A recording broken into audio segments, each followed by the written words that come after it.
Okay, we're recording live. We are in Yamba, and I'm with the beautiful Petra Brzovic. Oh, good job. So it's interesting that I record a podcast with Matt every month pretty much, and because of the time zones and difference, it's always hard for the three of us to sync up times to record because we're obviously having business meetings, retreat meetings, and all sorts of meetings, and then to throw a podcast in on top of that is always like, oh. So, but now I definitely crashed into your house, and this is the right time. It is. I know. It's like, oh my God, you're flying out in 2 days. We've got to sort it out. So you've been on holiday in Yamba since the retreat for the last week. How's the Yamba treating you, by the way? Amazing. I could definitely live here. It's a beautiful place, isn't it? It's a beautiful place. It's amazing. And the other thing I was looking, she actually said off air, I look like a unicorn. As you can see, you look very glamorous and beautiful. I forgot to do my makeup. And look at us from waist down. I'm in my PJs. Swimmers. Good. Yeah, let's just keep it waist up. Anyway, one question I wanted to ask you, because we're going to touch on a few things today, is how did it feel being back at the retreat? Because it's been 2.5 years.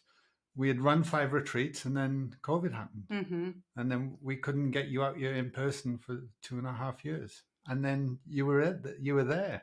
I'm not even sure there are any words that I could use to describe how did I feel coming back to the same place and then knowing that I'll see you in the morning and then getting up, like it was still dark because we got up at 5 o'clock and then walking up to the octagon and knowing that I'll finally hug Matt and you. And then that moment when I could physically feel you and hug you. I mean, can you describe that moment? No, it was amazing. It was surreal. Because I remember thinking, going to bed, like it was, we'd done the first night because you arrived that late after the first session. I remember thinking, I'm knackered.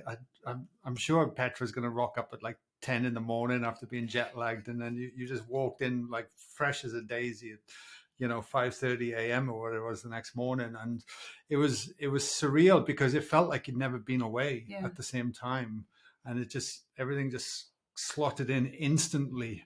And yeah, it was a very special moment and a very special retreat. The 5 nights that we've witnessed, and it's interesting because I always record a podcast with Matt just before a retreat or in the morning before we start. So it's kind of been a tradition of us because we obviously wanted to do it with you, but you hadn't arrived yet, and so it's nice to do this one post retreat. And we wanted to lean into a conversation today because what sparked some ideas as well as what you've been writing about as well at the moment. And I think because of what we witnessed at the retreat, we can tie that in and some of the incredible things that we did witness, especially on the 5 nights as well. Definitely, yeah. So maybe let's touch on that. What were you writing about today, and where was that inspiration coming from? So what's coming up for me for the last few days is I'm observing patterns and situations, and in that way I know where to focus my attention and what actually universe is trying to tell me. And first of all, we witnessed those beautiful healings at our retreat, which we didn't even expect in that way, right? And we didn't know until the last day that people were actually healing on a physical level as well until they told us. So that was like a huge bonus confirmation, I would say, of our work, or just a gift to us as well, because we do what we do with our whole hearts and we do it without expectations. We just want to provide the support and safe place for people to heal in any way that it's needed. But then physically being able to see those changes, it's special having something tangible, isn't it? Yeah. Because we're always talking about, we're addressing not only the physical, but the emotional, the mental, and the spiritual aspect of a human being. And quite often we can have these huge shifts, but beyond the conscious mind, and we're not even aware of it, and it doesn't show up in our lives till 3, 6, 9 months later, as if it's, the ripple effects actually come up and show, but then to witness something physical. Yeah, because like time shrinked or shrank, right? It happened before our eyes, and that was such a special thing for me to witness. And then at the same time, I was having some people from outer world texting me and asking me for help and for advice because they were diagnosed with cancer or autoimmune disease, which were the cases we were working with Yes. at the retreat as well. And I helped them as much as I could, just giving them advice, how to start their healing journey, and not interfering at all with anything what doctors have said, or what markers have said, just to give them support they can start healing in a holistic way. And after the retreat, I've noticed that none of them did what I suggested. And it made me feel very sorry. Not only that, I'm not judging at all, I totally respect their journey. I'm just sorry that they're still in pain, and that maybe some of them chose conventional way of healing, which is also okay. I'm not saying that it's something wrong with that, but I know that simply taking medicine or pills, or simply going out of the surgery, will not solve the root cause, and the illness will come up even massively. I was only listening to Dr. Gabor Mate because I'm going through one of his courses at the moment, and there was a gentleman he referred to. I can't remember his name. I should be better with my note taking, but anyway, there's things, and there's something very special he talked about, and how science is proving that you can't separate the physicality from the other aspects of the body, the emotional. It's all intertwined. It's impossible, but we still just go and treat the physical aspect only. And he was saying, well, you can't separate the biology from the psychology, right? So your psychology of how you think, how you talk to yourself, all your emotions is affecting the biology, the physicality of it. But then he's taking it a step further. If you can't separate from the biology from the psychology, then you can't separate the psychology from your environment. True. Which is massive as well. And then he was taking it one step further. Then you can't separate your environment from spirituality, right? Which we know, yeah. Which we know, because everything is all encompassed by something far greater than us that binds the universe together. But yet we come all the way back down, and we ignore all the other things. When you think about the retreat and why people are having experiences, like we're setting up a space to provide their body to allow them to do the work themselves. We're not just say, oh, here's a pill, take this or fix this or remove this. You're reteaching the body how to nurture itself back into a correct alignment of homeostasis. Yeah, that's such a gift when you come to retreat. One big thing, and that is environment, is put on the side, on the pause. Right.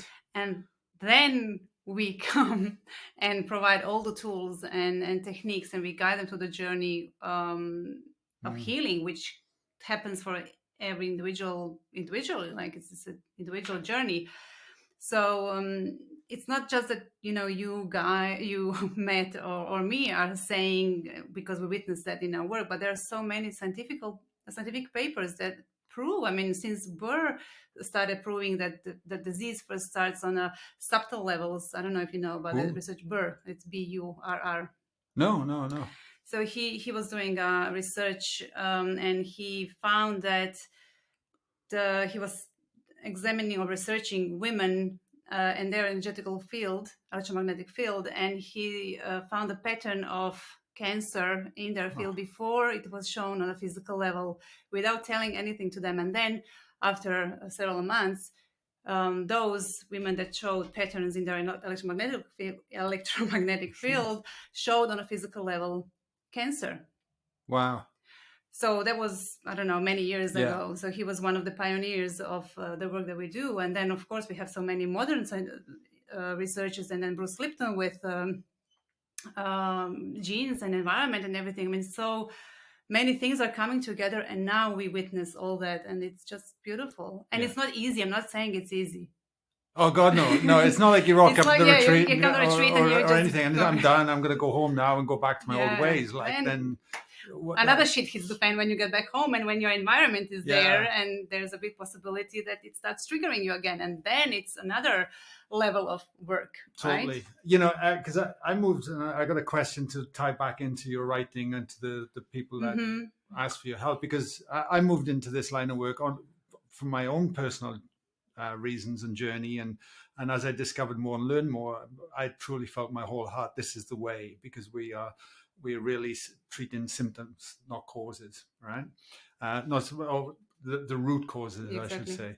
So looking back, when I worked at the university, I couldn't walk to the bubbler from the office or to the toilet or in the gymnasium without somebody stopping me and asking me a question. Like, because everyone is in there for whatever health choice or reason they were going. And when at first I would give my energy and time all the time, I'd give. And they'd be asking me questions on nutrition, be asking me questions on weight loss, be asking me questions on fitness, be asking me questions on cardio, like all these things. How do I do it? As if there's like this magic special formula.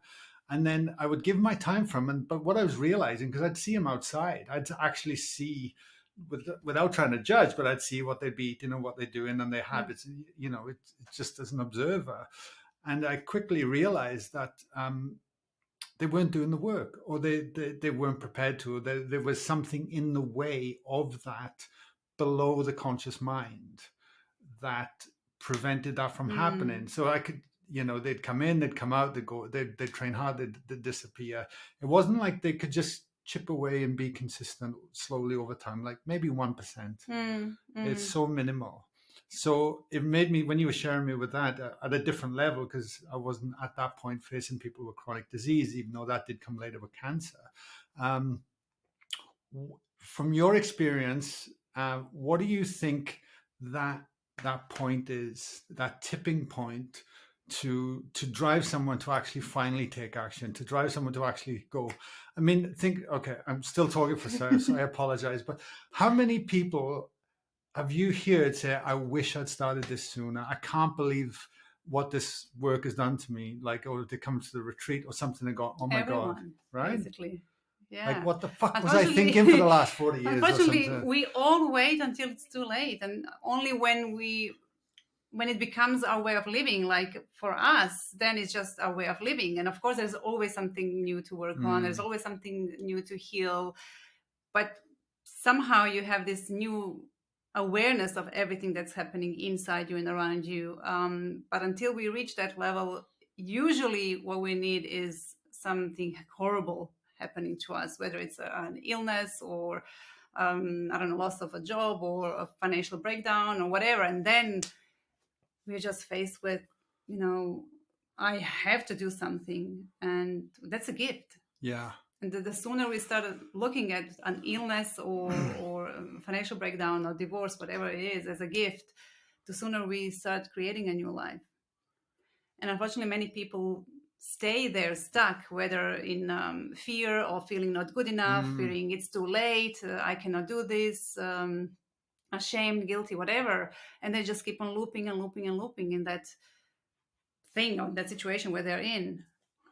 So when in your life did you fully accept that and go, right, I'm going this way, okay, I get this now? Do you know what I mean? Because I think I've had more moments like that.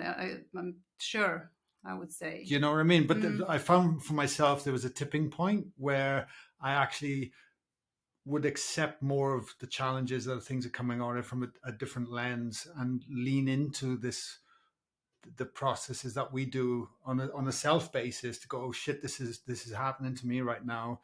I need to what's the word I'm looking for? But to truly accept the circumstance and lean into that fear, that response, because the one thing we want to tend to do is just run away from it. We want to run away from the conversation, that challenge. We run away from the difficulties that are coming up. We continue to bury these things, but I'm a very different person to who I was even. Oh, definitely. You know what I mean? 10 years ago, was there a moment in your life where you start to think, wow, this is really changing the direction of my life? Well, one of the first moments that I recall is when I gave birth to my first son. And I had a very traumatic birth, and I literally died during that birth and came back. And then I just couldn't connect with either myself or life or him. And I was diagnosed with postnatal depression. So that's the first time that something has woken up in me, because they wanted to put me on pills, on drugs, and then something woke up, and I said, no, there must be another way. to heal. And I found a beautiful therapist with whom I started working, and just peeling layer after layer and working on everything I had to heal. And that was such a beautiful gift, because it really started bringing me on this journey. But then again, I had some more tipping points in my life. When I got divorced, and when I was broke, and when I was diagnosed with autoimmune disease. So everything happening at the same time, of course, because I was living under so much stress for too long. Then I broke down again, and that was a monumental moment of my life, when I finally started following my heart and my intuition and living the life that I actually wanted to live. And I decided to let go of, as you know, of my old job, and I started a completely new career and started studying again and this field. Did you always feel like that intuition was there and that heart was there, or was it buried?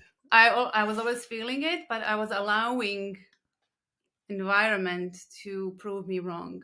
I would say my family, my ex-husband, the way I was raised, there was just no space for intuition, for heart, for softness, and I learned how to live with that hidden deep inside. And basically life was giving me all these horrible situations and illnesses and everything just to help me break through. Otherwise I would stay stuck in something that was more convenient. Of course. I really come to believe, like I truly believe this now, that without these challenges we just wouldn't reach to certain depths of resources or growth of what we are actually capable of doing. And I know some of the hard, because I think my feeling is we all experience hardship. I mean, fear is fear. It's just the context becomes different around, isn't it? Like we all feel it. We tend to grade it. Oh, that was much worse. They had that much harder than me. And it's, well, I don't know. We all feel it, at some level. So, I was trying to think where I was going with this on that last bit. God, my God, I'm jumping all over the place. But I that's right, for the growth. Like if we truly are connected and part of something that's much more greater than us, the universe, source, whatever you want to call it, and we're part of that experience in itself, and experiencing that expansion and growth, then when we go through these depths of emotions, we really understand what it feels like to be joyful or really grateful, and we don't go chasing them to avoid something. But when we have those moments, we can sit in the richness of them and really feel them in that moment. You know what I mean? Yeah. And for me, that's what fills my heart when I reflect upon difficulties or challenges that start to come through from that, which is important. I think of I'm sure she won't mind me talking about this, but Giselle is an amazing example of some of the challenges that she had in life. I think, I mean, I don't know her full story, but I think just the last part is enough. Even that, she lost her house in the bushfire. And then she'd booked to come to the retreat. I think she had lost a partner. Her partner died. She had a horse. I can't remember. She came off a horse and broke so many bones in her body and was hospitalized. Yeah, she said that her whole face had to be reconstructed. Was that right? Oh my goodness me! And I spoke to her on the phone where she could just about talk, saying she couldn't make it to whatever retreat. And when she came in January, her mind, like she wasn't centered. She was scattered. She couldn't stop talking because there was this frantic energy around her, and her, her life had been so challenging. But I'll never forget the last process on the last day in January where it really landed for her, and she landed in her heart, and it just burst open, and she's like, "Oh my God, I'm home!" Like she really felt it. And then she just came back to this one, and she was a different woman, and she had adversity since, but the way she navigated it with grace and handled it was just night and day. I mean, life will always bring some adversity because that's life, and expecting that life will always be just, how do we say that in English? Butterflies and something. Unicorns, rainbows, or something. Speaking of your haircut. Yeah, I mean, that wouldn't be fair neither to us or to the people around us, because that's just not okay. And which makes me think again about some people that reached out to me for help, and then posting on social media photos of them having a good time. Yeah. And advising other people how they should have a good time. Okay, I was like, yeah. I won't swear now, but like, what's going on? Not only that you're lying to other people, you are lying to yourself. Of course. Why? Yeah. This is just going to be so much harder a month, 2 or 5 from now. Of course. Stop and dive in, I know, but we're really great at avoiding and disguising and telling ourselves things and not really going there. Yeah, so the one message I would like us to deliver today is, it's okay to be afraid. Yes. And dive into yourself despite the fear, because life will hold you, universe will hold you. People that can support you will come your way. That there'll be so many amazing opportunities for you to be held and healed, but we need to make that first step. And I also finished that post that I was writing today with something that you said to me. I don't know if that even occurred your mind, but when we were talking about surfing, and when I told you I'm really struggling to jump on with my feet on the board, and I keep on ending on my knees, and what am I doing wrong? And then you told me, well, sometimes you just have to say fuck it and jump on the board, and that's it. And I was doing that. I was falling and getting up, and sometimes I was able to do it and have fun for whatever period of time. Yeah. Sometimes I would just fall and I didn't know where my legs or my arms are. But that's life. Yeah. We need to jump on the board so that we could surf through life. Totally. We expect life as a wave to take us somewhere, right? Yeah. So it's not about not being afraid. I mean, it's scary to jump on the board when you feel that rush of water underneath you. It's scary to jump inside you when there's so much things you need to dive in that's hiding there, but until we die we cannot heal. Yeah, totally. There's nothing more rewarding than overcoming an aspect of yourself. Hands down. And when it comes to fear, I was only listening to this the other day again, but Bruce Lipton talks about the biological imperative, which means that from the smallest bit of bacteria that's within the body or microbe all the way to humans to nature, everything is hardwired with survival mode in it, basically. It's just innate in us. So, but nobody is really, we never get shown how to work with that and navigate that. It's like one of the podcasts I heard, Jeffrey Thompson speaks about it. It's not our ability to handle stress is not the problem. It's our ability to handle stress in the modern era is the problem now. And that's triggering all sorts of responses and warping our perception. And we're always in this fear defense mode, and we are denying ourselves of so much more. I mean, my belief is if you're living in Western society, there's going to be an element of stress that we never used to have. But people walk around thinking, are you stressed? No. But they're just witnessing the amount of distractions in their life that are happening that they're even so unaware of in the first place, which is fine. And sometimes, do you ever wish, right, that you fucking never discovered, you don't know anything?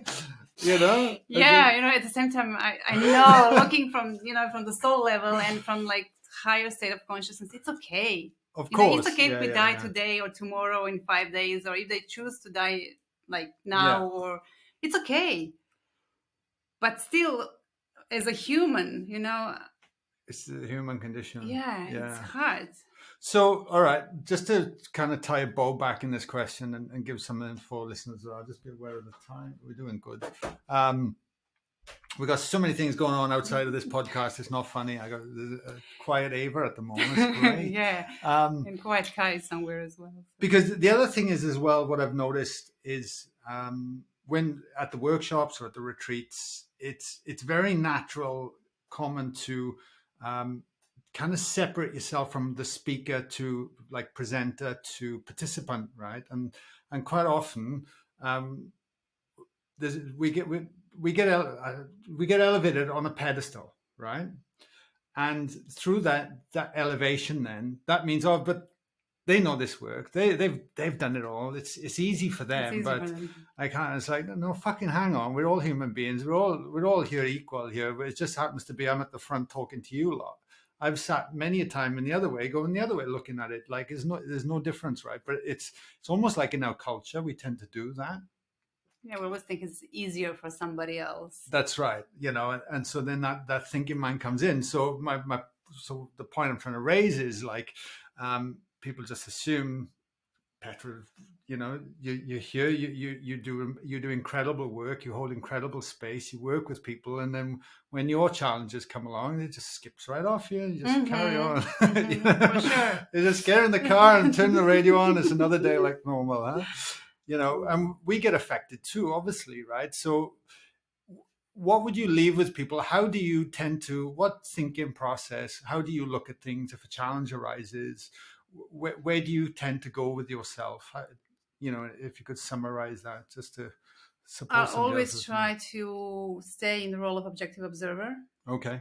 I always try What does that mean? That means that I'm observing myself, my thoughts and my feelings and the situation, and trying to understand the reasons why this is happening. What's the lesson for me? So, for instance, if you get anxious all of a sudden, instead of just being, oh, fuck me, I'm anxious, and responding from that, you're able to go, oh, let me look at this. I'm feeling anxious right now. Yeah. Why is that? So why is that? And how does that actually make me feel? What am I afraid of? And, what am I learning from this situation? Am I learning to speak up for myself? Am I learning to set boundaries? Am I learning to say fuck it and jump on the board? What is it? So there's always a new opportunity to learn and grow in every situation in life. So just like Matt noticed the other day, that I'm really self-aware. I'm really aware of, all connections. And I'm doing my best to stay in that way. Not that I want to be self-critical or too mental. It's just that I'm open to understand life in a new way that was hidden before. So then objective observer, Objective observer, stay loving. Stay loving towards self and towards others. That's really challenging for many people. I know. I know, but unless we are loving, we cannot move forward. Mm-hmm. So if we need to stay and practice love for a month, year, or 10 years, that's the lesson we are learning now. It's okay. Yeah. That's huge. Yeah. Unless we love ourselves and unless we find that self-compassion and ability to be there for ourselves, we cannot expect life to be there for us or other people, our partner, our friends, our business partners. No way. So we are the ones that need to be self-loving and self-nurturing and self-caring. And then with that energy, we go into the world. At the same time, do our best not to judge other people and to love them. And know that those people that are pushing our buttons the most are the people that are here to help us heal. They are showing us what we need to heal. Yes. Triggers, good ones, aren't they? Yeah. Anything else? Patience. Yeah. Patience and just trusting that whatever is happening for a reason. Yeah. Even in those moments when it's so hard, when you're literally curled on the floor and crying and feeling that like you're dying, to just leave that little part of you aware that it's going to be okay and that this is happening for some greater reason and it's going to be shown to me very soon. And I just need to stay trusting. Yeah. Love it. Mine's just drink a case of Guinness and I'm done. Of course. Welsh in you. Yeah, no, it's definitely not a crutch at all. Alcohol, I don't even drink. Oh my! If my Welsh friends could see me now, I'm sure they would take your citizenship. Yeah, they take my pulse, mate. They're like, "What's wrong with you, son?" But they're amazing, really important things. I find myself as well. One thing I've noticed really took me a lot. I don't know whether it's because I'm a a bloke, but was to really feel what's feeling in my body, to really try and go, oh, is that in my solar plexus right now? Is that in my gut? Is it in my hip? Like, because one thing of especially working with you guys as well is always go back to the body and have a self-inquiry around that, which I do. And I never tend to open, I do my best not to, especially when I'm feeling the pressure, is open my mouth. I actually tend to sit with everything and let it digest, process, and let the insight come, as opposed to try and think my way through something, which has been huge.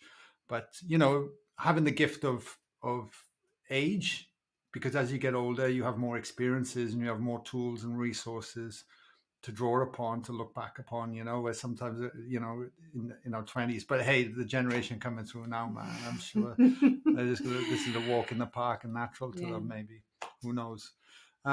Just to wrap it up, is there anything we should leave our listeners for them to ponder on? I think we covered a lot. And we did. A lot to ponder on. Yeah. Just see how you can stay loving to yourselves, how you can find love and understanding for anybody that is pushing your buttons.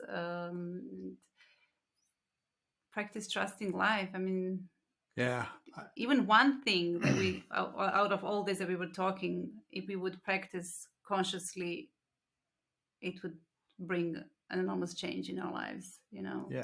Self-love, patience, respecting our triggers and being grateful for them.